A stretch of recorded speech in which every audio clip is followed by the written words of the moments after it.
好，来乡亲啊，继续来看，甲台湾人卖到柬埔寨的女抓头嘛抓到了。刑事局中部打击犯罪中心伫北中南等地抓到这个带头的女主嫌，甲其他3个嫌犯，而且甲5个准备要出国的被害人抓落来。这个人抓集团的抓头是一个34岁女子，讲招一个人去柬埔寨赚10万，4个月甲50个人骗出国。骗这种侥幸钱是赚假又细细。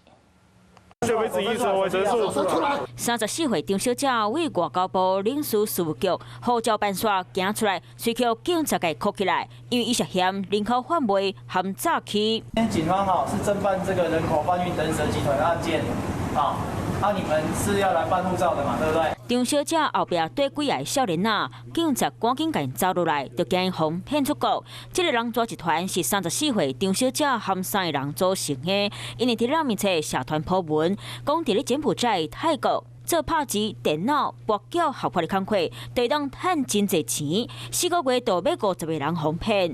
等到这被害者加入了后，张小姐会替因办护照，带被害者去病院做 PCR 检测，安排住所在、食饭、订机票含送机的服务。集团若是安排一个人去柬埔寨，就当赚10万块；安排到泰国是赚1万到1万6。发现有一被害人遭诱骗至柬埔寨后，行动自由遭受控制，所幸因为身体不适才能回国。另外一名被害人至今仍遭控制于柬埔寨。警察去张小姐大饭店敲伊房间，看到真侪张手机。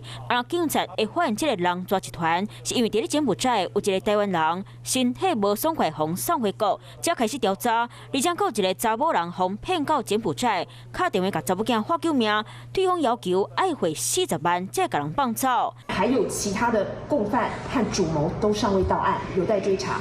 所以足认为张女有勾串共犯之余，有羁押的必要。所以预知张女准予羁押，并且这个禁止接见通信。张小姐叫警察以组织犯罪防治条例，因为使用诈欺、使人出国罪、人口贩卖防治法这罪嫌上班，检方进行了后，法院裁定收押禁见。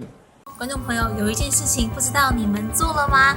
那就是赶快来订阅我们的 CH52华视的频道，而且记得哦，一定要帮我们分享、按赞，还要开启小铃铛。